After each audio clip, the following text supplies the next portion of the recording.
Good evening, everyone, and welcome to our COVID-19 vaccine information session for children aged 5 to 11. We're excited to have you join us today, and hopefully everyone's audio is working. If your volume is too low, please adjust it using the speaker icon in the bottom of your screen.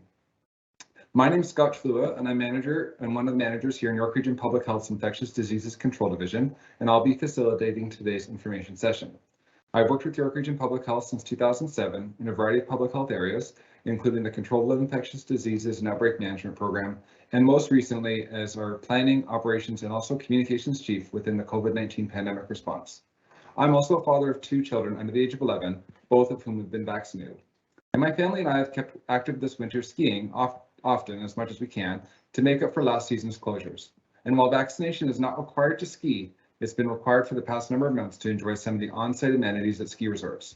These are the amenities where laps are had, stories are shared, and bucket lists of the day are reviewed.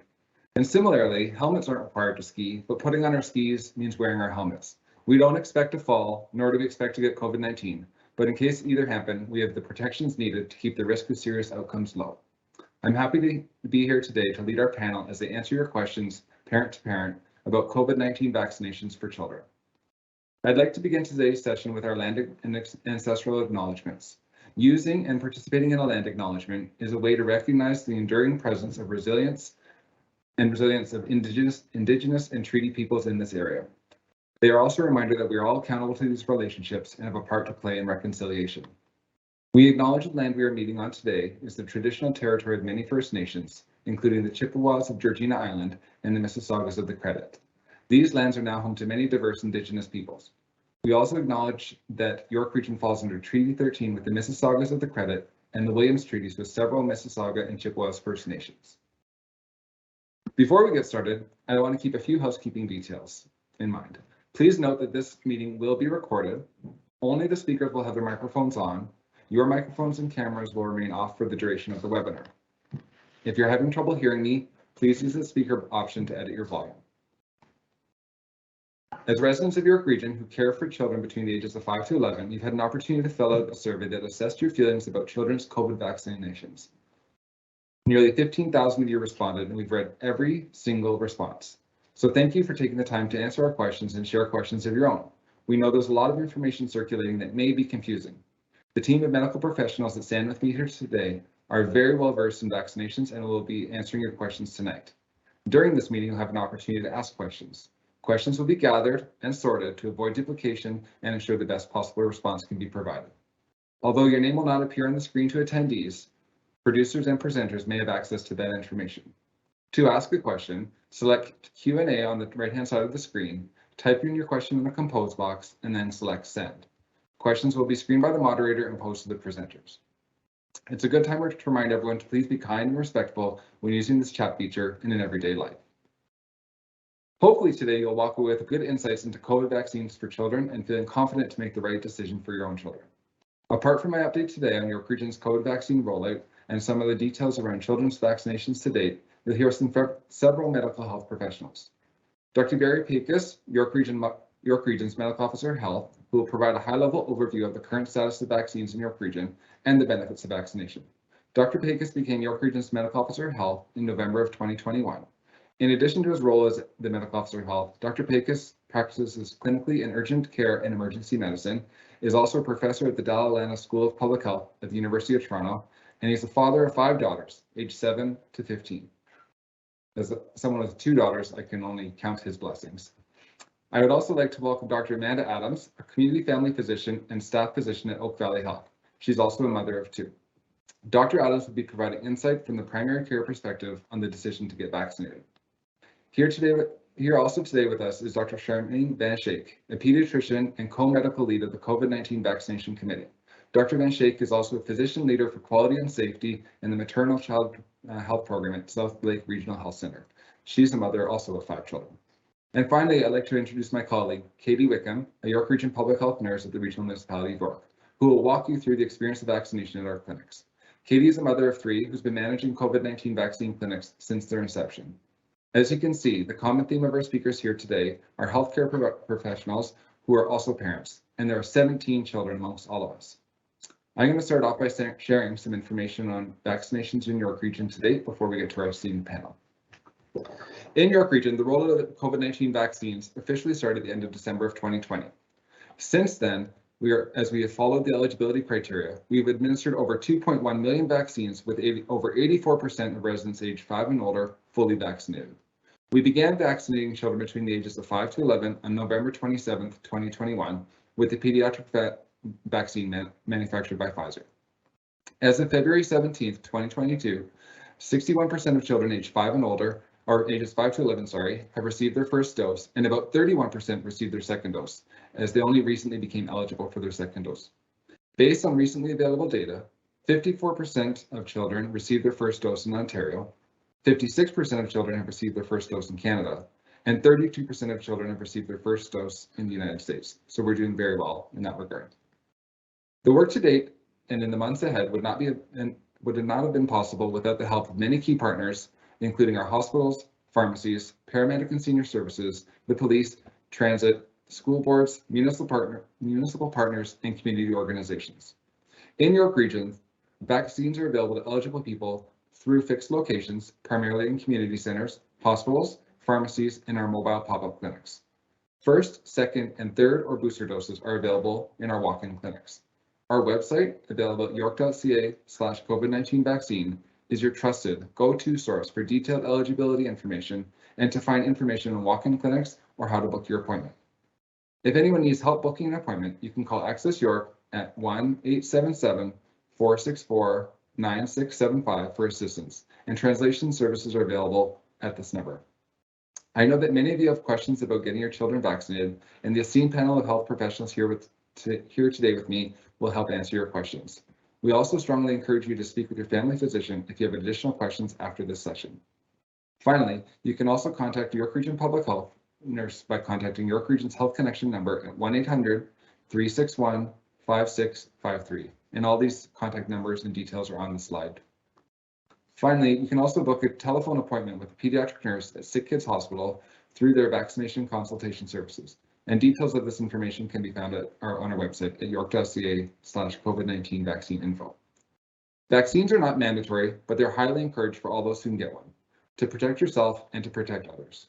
Your choice to receive a vaccine and to vaccinate your children is one of the things that brings us one step closer to community immunity. And we understand that it's a challenging time for all of us.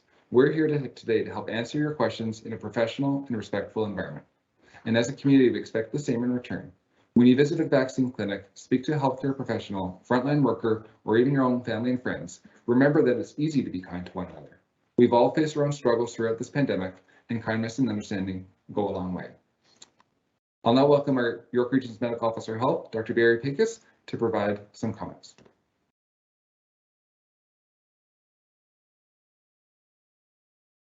Hello, good evening, everyone. Thank you so much, Scott, for that introduction.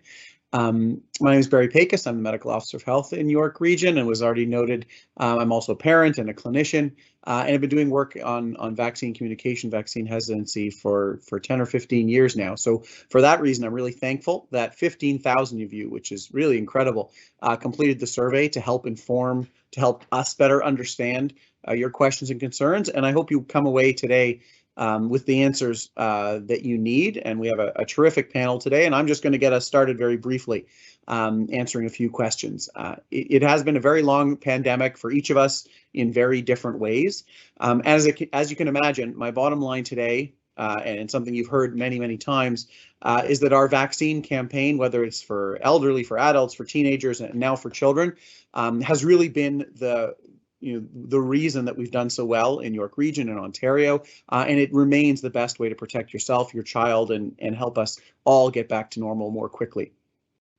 My colleagues today will be joining me in answering your specific questions throughout the session, but I'll start things off by talking about some of the benefits of the COVID-19 vaccine, those that you have heard of, like preventing infection, preventing hospitalization and severe illness, which of course is rare in children, but also preventing long COVID, other symptoms, and a couple of reasons that I think are new somewhat, because those reasons are new as we continue to enter different phases of the pandemic. And one of those reasons is, of course, to prevent vulnerable individuals, your children's friends, some people that you may not even know are vulnerable. But right now, as we as things change, the reasons for vaccination change. And people are understandably asking, as society is opening up, as COVID seems to be waning after or in the midst of the Omicron surge right now, why is vaccinating children even necessary? And that is a good question. And one of the answers is that the measures to prevent COVID spread in society, as I'm sure you all know, are gradually being reduced. And gathering is increasing, including among children. Kids are thankfully returning to activities. And the proof of vaccination program, as you know, in Ontario, will be sunsetting just next week. And some of you may have heard just this afternoon that Quebec is going to be getting rid of masks in schools very shortly, in only about a week and a half. And what that means is that interactions, gatherings, and the potential for transmission is actually going to be increasing among all groups, but most particularly in our society, where 90% of pretty much everyone else above the age of 12 has been vaccinated. It's really those under 12s, the 5 to 11, but also, of course, the under 5s who are somewhat unvaccinated and are going to be at higher risk now. So what that really means is there's never been a better time or a more important time for children to be vaccinated as we approach this new phase. Most importantly, I think, and there's lots of arguments we can make from the scientific perspective, and we'll certainly get to those. But for me, at least as a parent, COVID-19 vaccination provides peace of mind, and that's what it did for me, for my 12+ kids earlier on in the pandemic, and then for my 3 kids under 12. I could comfortably send them to activities, send them to school, without, to be honest, thinking very much about the COVID risk, because I knew that they were protected, even if they did become infected, which thankfully they haven't yet. We could carpool again. They're not quite on the bus yet, but hopefully close to it, so we can stop doing some of that carpooling. So that is peace of mind. Really is the number one reason. One of the most common reasons, or questions rather, that we've heard around the vaccine debate is why aren't we making vaccines mandatory for children, as we do with many other vaccines? And it is a good question. We receive as many of those questions as we do on the other side of why are we continuing to mask, and some of the more interesting, exciting opinions about vaccination. But one of the things about public health really is, and I think it's important that everyone recognize, is that social science and political science, as well as medical science and public health science, are part of these decisions. So, the reasons that vaccination hasn't become mandatory is for some of those other considerations, because the social, political, and societal factors need to be taken into consideration. And our government in Ontario has decided that vaccination isn't going to be mandatory for the time being, but many independent schools have actually made it mandatory. I think that's important for people to recognize as well. And we'll see how things go. I don't anticipate it being mandatory. Again, that's one of the most important questions that are asked. And another one is around the 12 to 17-year-olds, where over 90% have been vaccinated. And as Scott mentioned, about over 60% of 5 to 11s. And parents often ask themselves why the difference there. And I think it's somewhat obvious, both in the polling that we've done and just some of the science around decision making, is that those younger kids weren't subject to the proof of vaccination program. And I think that's important to give confidence to parents, because sometimes people certainly feel that it could be that younger age that's actually responsible for that. But the emerging data that we have says that that's not why those vaccine rates are taking a little bit longer to increase, but they are still increasing, which is really terrific. I just want to share again, as a parent, that really on day one, on I think it was November 27th or 28th, when my wife, who's also a family doctor with a specialty in pediatric health promotion, brought our kids to get vaccinated, at least the 5 to 11 ones. So many people in that lineup were other physicians, colleagues of ours, and really, I think more than all the science and all what people can read, I think it's those the confidence that I have, and that the other parents on our call here of 17 children, which is remarkable, have in the vaccine and vaccinating our own kids, that should hopefully inspire you and answer some of your questions, as well as all the science that we'll be presenting. So I want to thank you all for attending today. I want to thank all of the parents who've done their best, as I'm sure you are doing. I know you're doing right now by attending this webinar, to make that important decision for your families, for your children. I want to thank all the nurses and staff, as Scott has done already at our vaccine clinics, for the exceptional work that they've been doing. And now we're going to move on to answering some of your questions. We'll get to the first question. I think there is a slide for that, but it's a pretty simple question, which is, why do kids need to get vaccinated? Which, you know, I've somewhat substantially answered already, but really the most important reason there is really peace of mind. But of course, as I'm sure most of you who are here have done quite a bit of research already, you know that the severity of symptoms of COVID can range dramatically. Most are mild, but not all. And they vary on a case-by-case basis. And while most children do get mild illness, some do get very sick, may require hospitalization, and some do experience long-lasting effects of COVID, even those without underlying health conditions. In York Region, we've seen the rate of COVID-19 cases among those 5 to 11 years old increase dramatically since just October at the beginning of the school year. And it's over 3.5 times the rate of the next highest group, the 40-year-olds, while we were still, you know, able to measure that while we were still doing testing. And we still did see a number of, continue to see a number of children being admitted to hospital. Since November 28th, so when Omicron really began in earnest and when vaccination was available, a total of 12 children aged 5 to 11 were newly admitted to hospital with COVID-19 infection. And the most recent child in this age group was admitted just last week, February 14th. And this is much higher than the same period last year, between December 1st and February 16th, 2021, when only 3 children during that previous phase were admitted. The rate of cases in children has been rising faster than all other groups while we were measuring it, and that is likely to continue to be the case because they are the least vaccinated. And of course, unvaccinated children are at higher risk of both contracting the infection and at higher risk of complications, infections, of admission rather, long COVID, and a condition that you've likely heard of, multisystem inflammatory syndrome. And I actually personally knew a teenager during one of the previous phases, a family whose teenager was in the ICU with MISC, and I wouldn't wish that really upon anyone. With that, with the idea that protecting your child, protecting the community, and leading to a more safe reopening are the most compelling reasons. I'm going to pass on the torch to my fellow panelists to answer some of the rest of your questions. Thank you again for everyone being here, and Scott for emceeing tonight. And I look forward to answering your questions during the course of this evening. Thanks. Thank you, Dr. Pecos. I'd now like to welcome Dr. Amanda Adams, who will help answer some more questions that we received through the parent survey. Great. Thank you, Scott, for having me here today, and thank you to everyone for joining us. My name is Dr. Amanda Adams. I'm a physician at Oak Valley Health, and I also work at the Cornell Community Center vaccine clinic as an immunizer. And since the pandemic began, I've partnered with a number of health organizations to create an Instagram account called COVID Vaccine Facts. So if you're on Instagram, you may want to follow that. And I also have recently worked with the Canadian Medical Association and the Ontario Association for Children's Aid Societies to launch a campaign called Max the Vax, which is a website resource for children 5 to 11, their parents and caregivers, which answers questions specifically about the pediatric COVID-19 vaccine. So I'm happy to be here today and to answer your questions. So let's get started.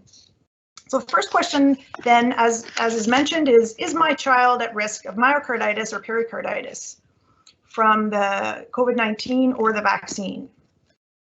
And we've had quite a few questions about this, about this risk, is the difference between the vaccine or COVID-19 infection.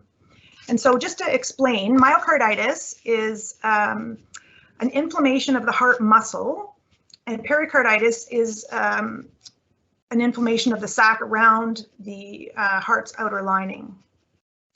So, and these are both very rare actually, and tend to be experienced by older adolescents and young adults. So they're both very, very rare occurrences after the COVID-19 vaccine.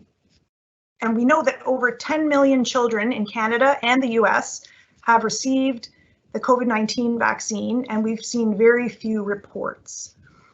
So in rare instances, when myocarditis or pericarditis did occur after a vaccine, it was mild and it was treated usually with just rest and a non-steroidal anti-inflammatory drug like Advil, and the children recovered. So particularly when the children's COVID-19 vaccine was first tested in the 5 to 11-year-olds during the clinical trial, there were actually 0 cases of myocarditis and pericarditis in the clinical trial.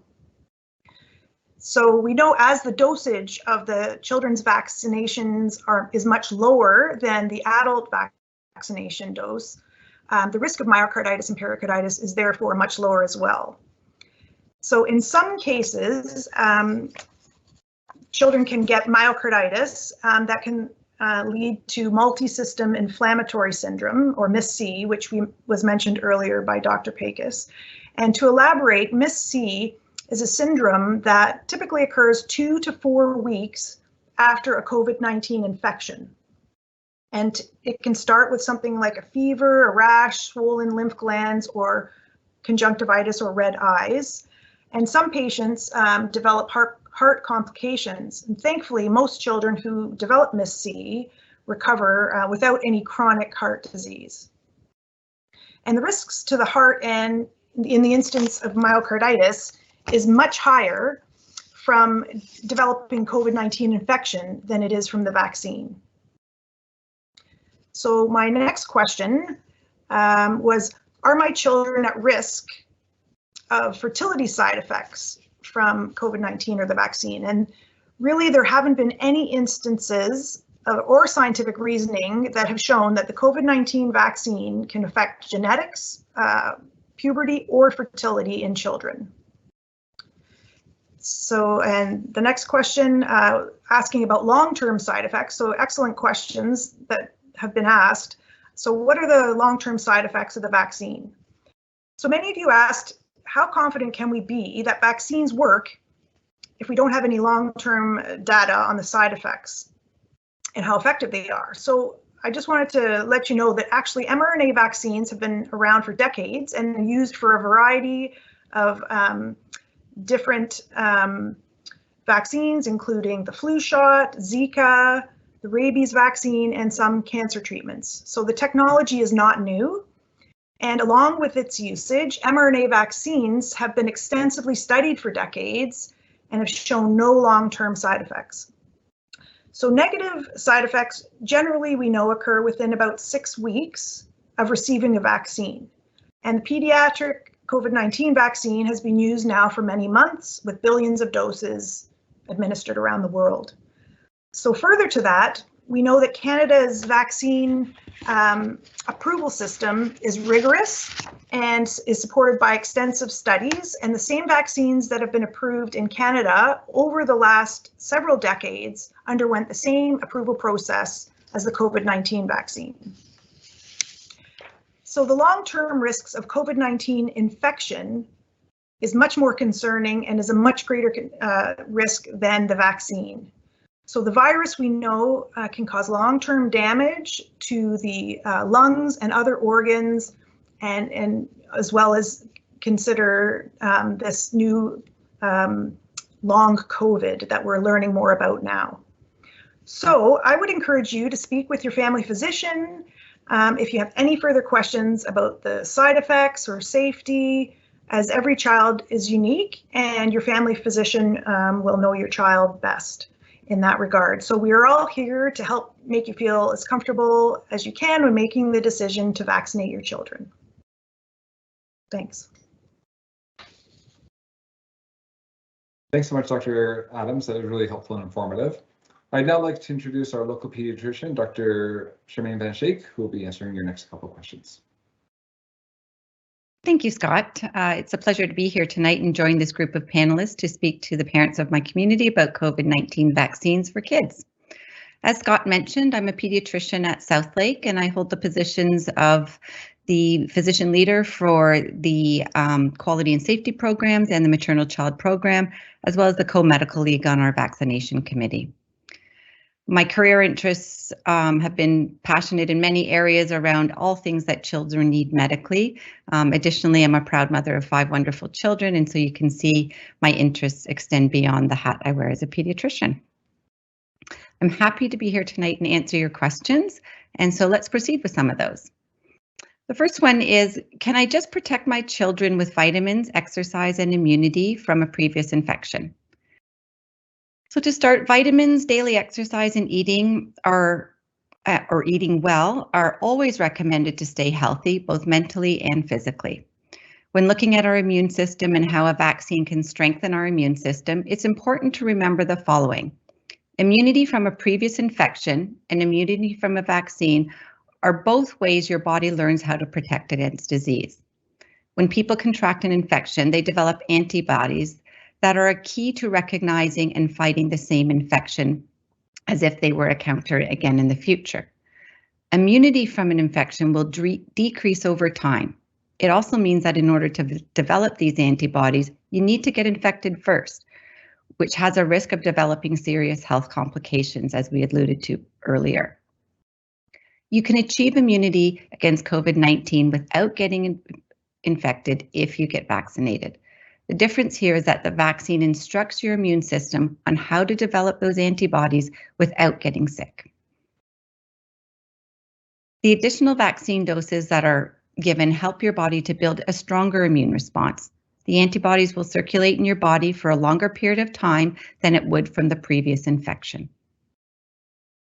Our next question is, when will children under the age of 5 be eligible for vaccination?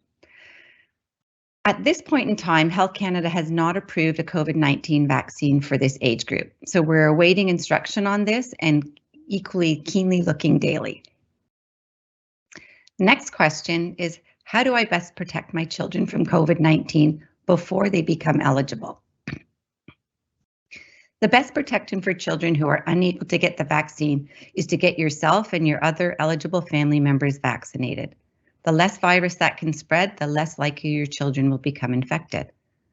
Continue to practice all the public health measures, including wearing a mask, avoiding large groups, maintaining a 6-foot distance when you are in a group setting, and following screening guidelines for school and childcare, and of course, frequently washing your hands. Next question is, when should my child receive their 2nd and 3rd dose or booster dose vaccine? It is recommended that you wait at least 8 weeks after your first dose of pediatric Pfizer. With informed consent, some people may choose to get their 2nd dose earlier than 8 weeks. You may bring your child to a walk-in clinic or book an appointment for a 2nd dose at least 21 days after their first dose. Your child is considered fully vaccinated once they have received a full vaccination series, that's 2 doses presently, and 14 days have passed since their 2nd dose was administered. Next question was, how long should my child wait after COVID-19 infection to get vaccinated? The provincial guidance recommends that those with 2 doses who get COVID-19 infection wait 3 months until their booster. In theory, this maximizes long-term immunity. However, for those who have not had a positive test and who prefer increased immediate protection, it is safe to get the booster as soon as you have recovered from your infection. This interval of time is a recommendation, and with informed consent, individuals may choose to receive their vaccine earlier, provided they are asymptomatic and have completed their isolation. Individuals with mild or non-specific symptoms, which may not be COVID-19, should consider getting vaccinated as soon as they are feeling well and out of isolation. To echo what the other panelists have said, it is so important to feel comfortable with any decision you make about your child's health. Please don't delay in getting the answers you need to get your child vaccinated. Vaccination is the best defense against COVID-19. Thank you. Thanks so much, Dr. Ben-Sheikh. I'd now like to introduce a member of my team here at York Region Public Health. Katie is a public health nurse in our Child and Family Health Division on the Healthy Growth and Development team and is currently one of our resource managers on the COVID-19 vaccine team. You may have seen Katie managing one of our local immunization clinics over the past year. Please join me in welcoming Katie. Thank you, Scott. It's a pleasure to join this team of esteemed panelists today. I hope to bring a perspective from inside our vaccine clinics. In clinic, I have the opportunity to see children vaccinated and to speak with parents. As a mother and as a nurse who worked in a level 3 NICU, and most recently, as Scott mentioned, as a resource manager on the COVID-19 vaccine team, I know how important and challenging it can be for parents to make decisions about their children's health. I hope I can provide you with some insight today for a new perspective. I'll start by answering the next question. There are groups that oppose vaccines and post their information on websites. How do I know what information to follow? We as a community are living through an unprecedented time full of division and uncertainty. My best advice is to make an informed decision about vaccination. Look to the sources that you trust. Look to the experts who have the experience and education to support what they're saying. While stories from friends, family, acquaintances can provide useful insight into personal experiences, what's true for one case may be dependent on a number of circumstances. While social media provides a voice to many, you need to decide which voice holds the most authority and credibility. It's crucial to trust those who have a strong expertise in the medical field.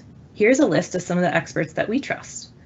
Max the Vax, which was created in part by one of our panelists, Dr. Adams, as well as the Ontario Association for Children's Aid Societies.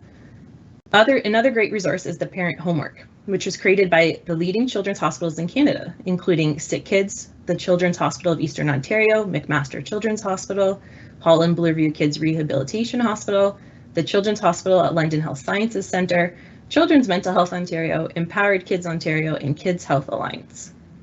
A resource that many healthcare professionals trust is the Canadian Pediatric Society, and as always, you can find answers to questions about vaccination on york.ca/COVID-19 vaccine.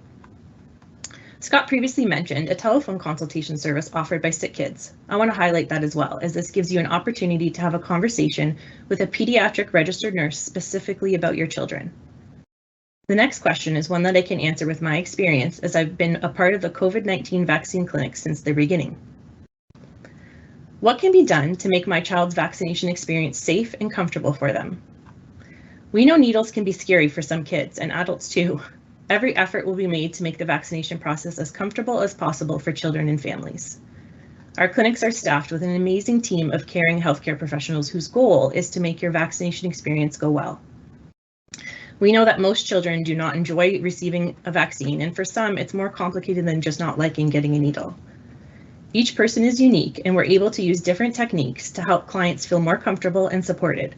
For example, some clients know they prefer to have every step explained and reviewed with them. And there are some clients who this approach would make them feel way more anxious. Our team will work towards supporting you as best we can. We encourage clients and families with young children who feel anxious about vaccination to review our materials available on our website, york.ca COVID-19 vaccine info, in advance, but also to let our team know when you arrive. Our clinics are designed to reduce anxiety and vaccine-related fears. At the check-in desk, we have laminated copies of the CARD system, which stands for Comfort, Ask, Relax, Distract. This reviews different coping options for comfort during a vaccine. Both parents, caregivers, and clinic staff can use the principles of this to comfort the child, ask them questions about their feelings, use relaxation techniques, and offer ways to distract them from the potential pain of the vaccine. I reviewed with my daughter, who had her first COVID-19 immunization at age 9. She picked Listen to Music, country, and Squeezing My Hand. We have private areas that may offer comfort to some clients. We also regularly run specialized clinics for those with needle anxiety. This involves private rooms, longer appointment times, and a calm, quiet environment. One parent or guardian can accompany their children to the vaccine appointment. You may also bring a comfort item in the form of a toy, stuffed animal, tablet, phone, or headphones if you wish. Our clinics have coloring pages and crayons, stickers they can pick from, and a great selfie station where you can celebrate their vaccination. You'll be provided with a record of your children's COVID-19 immunization at your appointment. I've been so impressed by the 5 to 11-year-olds that I've vaccinated or watched come through our clinics. Many are confident in telling us what will make them feel more comfortable.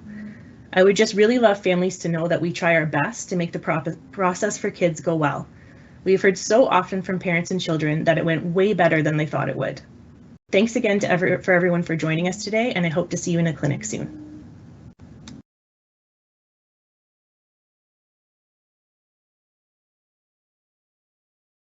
Great. Thanks so much, Katie, for the perspective of what it's like in one of our vaccination clinics. And having had both my kids vaccinated at our York Region Clinic, it's definitely as it's been described. We got a number of good questions through the chat as well as in advance as well. So the first question I guess I could direct towards Dr. Pecos. So if restrictions are easing, why do I need to vaccinate my children? Am I on? There we go. Hi. Okay. So, as I mentioned, I think the reason, we all know the reason that restrictions are easing is that 90% for the most part, 88% depending on the age group, but on average, almost 90% of our population has been vaccinated, the over 12s. And of course, as we all know, whether it's from economic perspective, mental health perspective, general societal perspective, many jurisdictions are gradually opening up as the Omicron surge somewhat passes. And so, it is safe generally overall to open up. But as I mentioned earlier, that safety sort of in tension with the fact that there is still one group, and that is children underneath the age of 12 that are largely unvaccinated, or we've hit 60% now with the first dose and 30-some% with second dose. But that's where really the urgency is, in that we still will likely see transmission, particularly among that age group, and we can expect transmission to increase as we further open up. So that's some of that reasoning. It doesn't mean, this opening up certainly doesn't mean that COVID is going away, not immediately. We're hoping it will, but that's the sort of balance that went into the provincial reopening and the provincial decision last week, but why it is still urgent for parents, particularly in 5 to 11 year olds, to get vaccinated as soon as possible. Thanks, Dr. Pecos. Another question came up with respect to the vaccine efficacy against infection, hospitalization, and death in this age group amongst the 5 to 11s. I can comment that we do know the vaccine efficacy for the adult version of the vaccines is well documented. And I don't know, Dr. Pecos, if you have any, or any other physicians, if you have any other commentary on the vaccine efficacy of the 5 to 11 vaccine. So it's a bit, I'll comment, and then others can potentially comment as well. So one of the challenges around getting vaccine efficacy, and specifically the question was around against hospitalization and death, is that it's very challenging with such small numbers that we've had with the 5 to 11 group, because, as we mentioned, it is somewhat more mild. The data in the United States is a little bit better, and certainly the data from the 12 to 17 year olds, and we have really no good reason to think that 12 to 17 is that different than the 5 to 11s in terms of efficacy. And the evidence around that age group has shown that the efficacy, both for infection and hospitalization and more serious consequences, is actually better than it is for adults. And so I think that that speaks to, it's very similar with many other vaccines, and that children's immune systems are more primed, more ready. That's why, children, they're not only more vulnerable to some infections, but they actually respond very well to vaccination. So, certainly when we look at vaccine efficacy,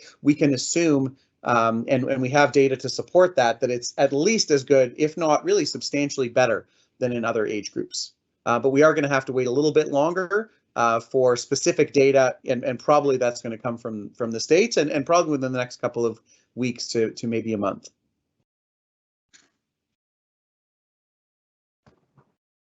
Thank you, Dr. Pecos.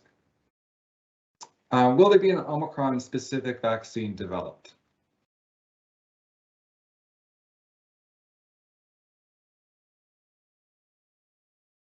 I'm happy to answer that or pass it off. But so there is already an Omicron specific vaccine, two, in fact, at least two, and they've been trialed.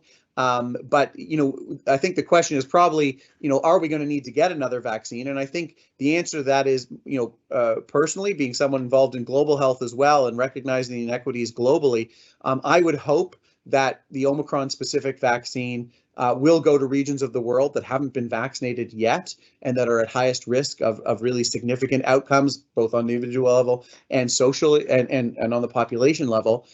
It may come to Ontario. Right now, the way things are looking, I don't think that it's in the foreseeable next couple of months or even 6 to 8 months. But with COVID, we know that it's very difficult to know the future. At least further into the future. We burned a few times.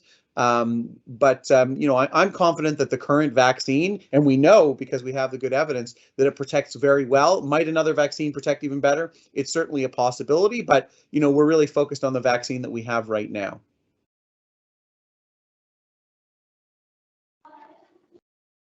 Thanks, Dr. Pecos. Once my child is fully vaccinated, is the protection for lifetime, or is it like the flu shot where they need to get vaccinated every year?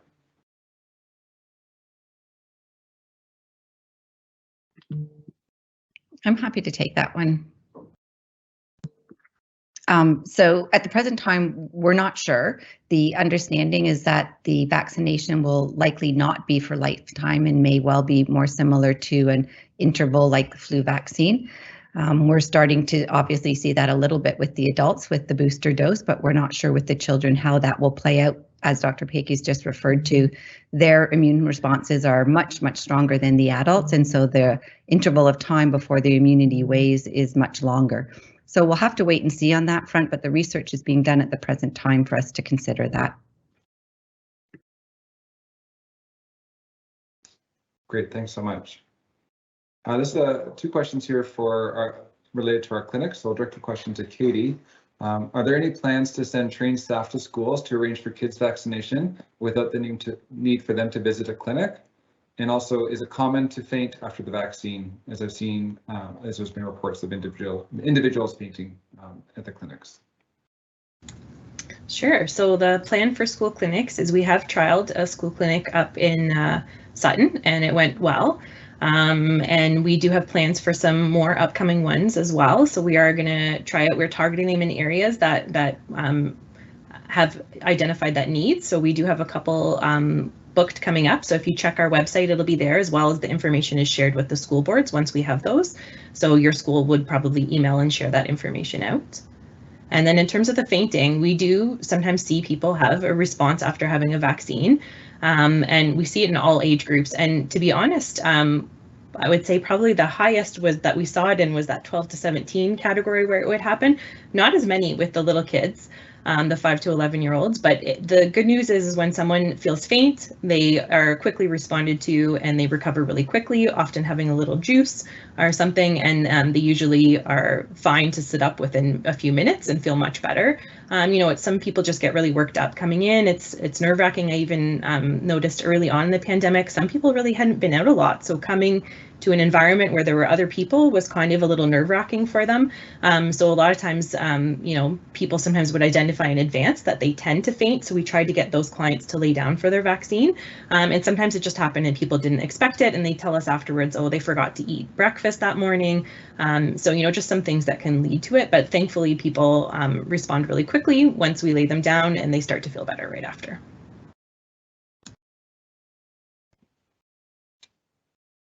Great, thanks so much, Katie.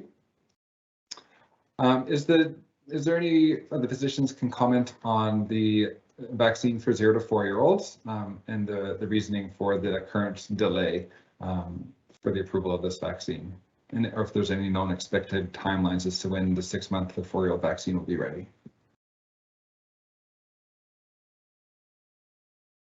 So unfortunately, that's an easy one in the sense that we don't have a good timeline on that.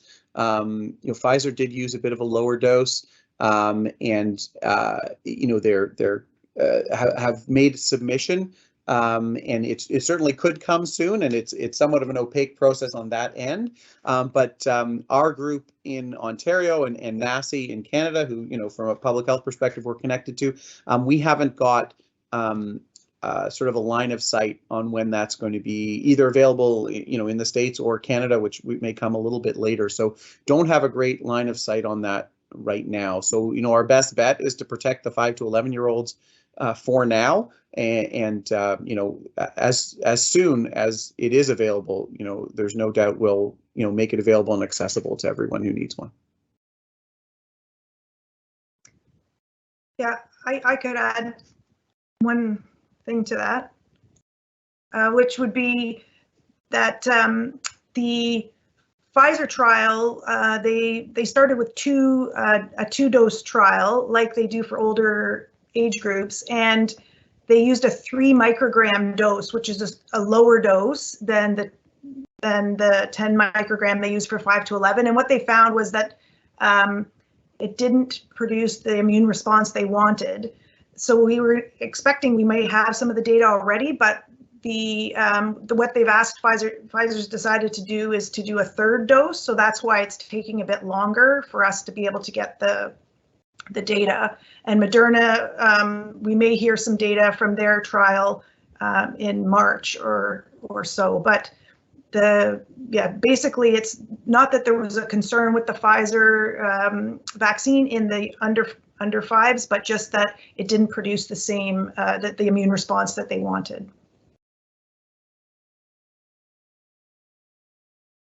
Thanks so much. And maybe this question's for Dr. Van Schaik with respect to long COVID. Can you describe a bit more what long COVID is and the role of the vaccine at helping prevent long COVID amongst children? Yeah, for sure, Scott. So long COVID are, some of the symptoms that are associated with COVID, not specifically the fever or the cough. It can be the cough, but not the fever, some of the prominent acute symptoms, but some of the coexisting symptoms, whether it's the cough, the fatigue, some of those types of things that don't go away in the same fashion as it does in the early stages of COVID. So long COVID is some of those symptoms that persist over time, sometimes for months, can be quite aggravating and debilitating to people. We've certainly seen it in the adult population, but we've seen it in the adolescent population as well. So the best way to avoid long COVID symptoms is really vaccination and preventing, using all our public health measures to avoid infection. Long COVID isn't a secondary consequence of vaccination, it's only a consequence of active infection.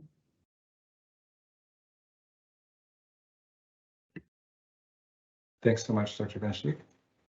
The next question is, will York Region remove masking requirements in elementary schools? Probably a question best directed to Dr. Pekas. So that's a great question. We don't have plans to right now, but as I'm sure everyone recognizes, things are moving very quickly. And as I noted, part of the decision making is around the science of it, which clearly shows that masks are extremely important, certainly in the school environment, but also the sort of mental health component and the societal component and what's going on, around the country. And as I noted, Quebec is going to be getting rid of masks on March 7th, I believe it is. The chief medical officer in Ontario and our collective group hasn't indicated that we're going to be doing that anytime soon, but soon in COVID terms can mean many different things.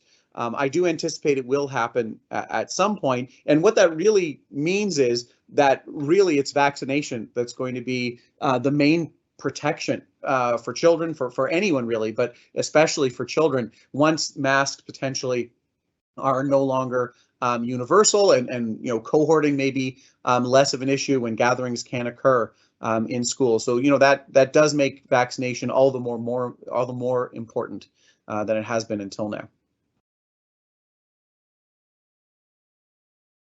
Thank you, Dr. Pekas. A quick question with respect to for individuals that have previously had a COVID infection amongst children, can you comment on the benefits of vaccination post a infection in comparisons to any sort of natural immunity that would have been gained? Maybe Dr. Adams, do you want to start?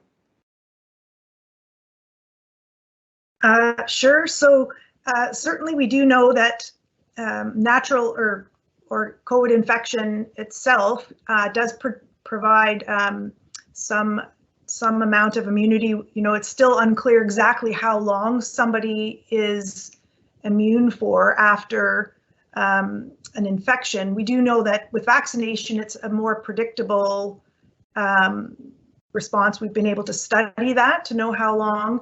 And so even if you've had a COVID infection, it's still recommended to get a vaccination as well. So we know you can delay, a little bit, but we definitely recommend for the best protection, probably for against COVID, if you've had an infection, is to get vaccinated as well.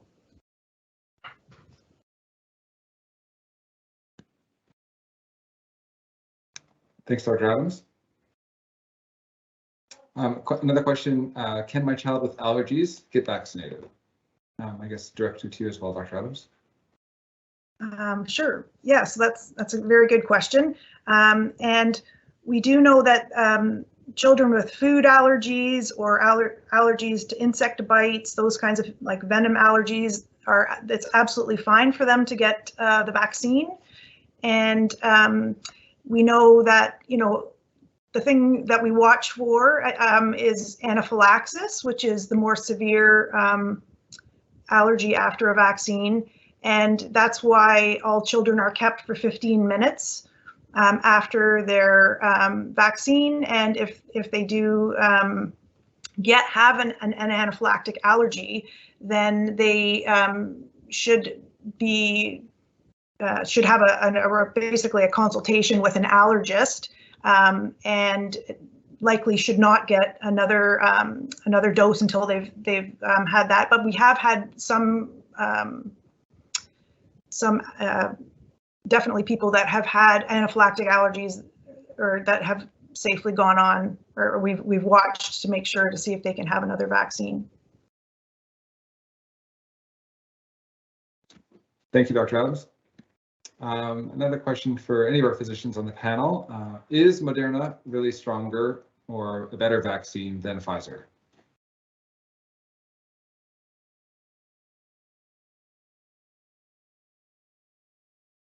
Okay, I'll take that one. So the amount of antigen, or the thing your body, or the mRNA rather, it's not an antigen. I'm thinking of all the other vaccines. The amount of mRNA in Moderna is more than in the Pfizer vaccine, and in some of the more recent trials, particularly with Delta and Omicron, it has been shown that the Moderna vaccine can potentially cause a little bit more of a red arm or a little bit more of a reaction, but also gives you that better immune response. You know, it's a marginal difference, but it's it's one that is clearly in the data. And that's certainly one of the reasons with the booster dose that we were certainly encouraging people to get Moderna. Many people wanted Pfizer, in any case. But among children, certainly the 5 to 11 age group, Moderna isn't an option in Ontario quite yet. And I certainly would not suggest waiting for Moderna in that age group. The Pfizer is an excellent vaccine and provides excellent protection. So I certainly wouldn't wait for it.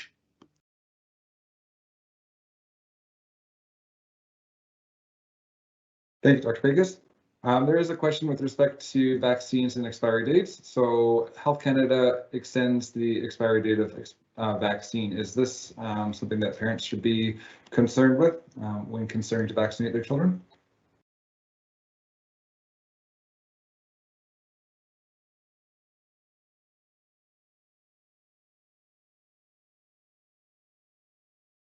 Don't know if anyone can comment on that.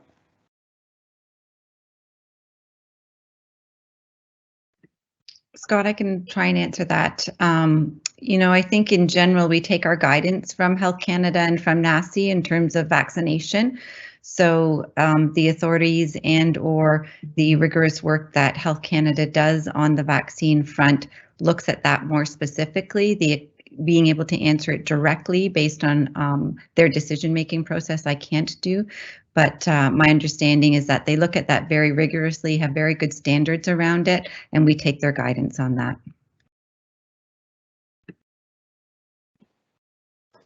Thanks much for that answer. Just seeing if there's any additional questions that have come in. I just want to remind our participants to keep the questions and answer section kind and courteous, just to make sure that we're asking questions that are of value to everyone on the phone and on the call as well.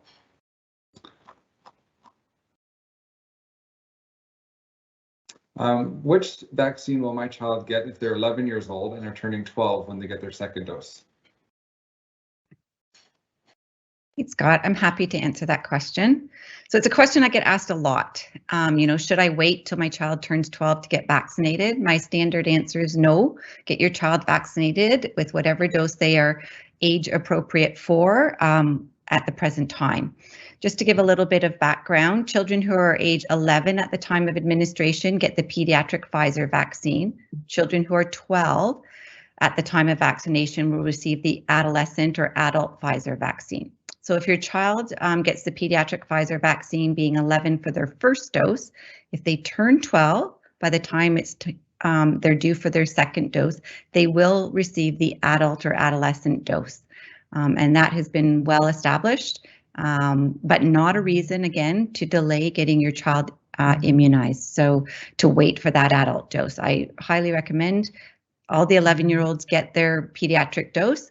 And if they happen to turn 12 by the time the second dose occurs, then that dose will be the adult dose.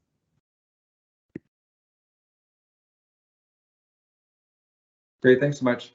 We do have a question with respect to what other countries are doing in the 5 to 11 vaccine. So there is a question where some countries, for example, Sweden, have not recommended vaccination amongst the 5 to 11 age group. I'm wondering if any of our physician panelists can comment on that.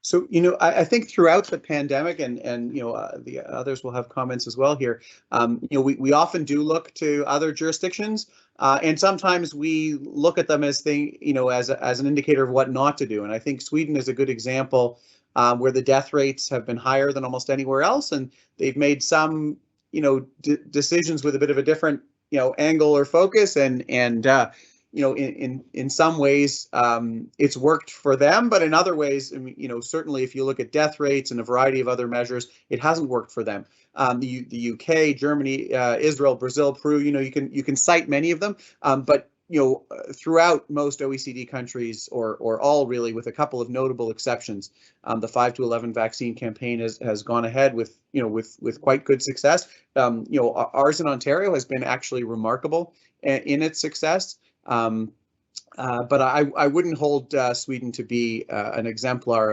of excellent decisions or good outcomes in many ways, of course, depending on your perspective. Great, thanks so much, Dr. Peckus.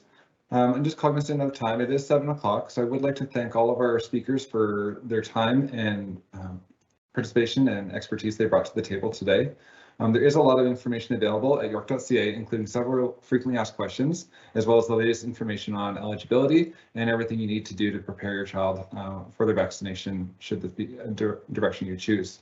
If you still have more questions after visiting york.ca, please feel free to reach out to us at Access York or through your family physician. Again, it's easy and convenient to get vaccinated, with our clinics accepting walk-ins for anyone aged 5 years of age and older, and you can also book an appointment if you prefer. I'd like to thank everyone once again for taking the time to be here with us tonight to learn more about the importance of vaccination amongst our 5 to 11 age group. We hope you enjoy the rest of the evening, and thank you once again.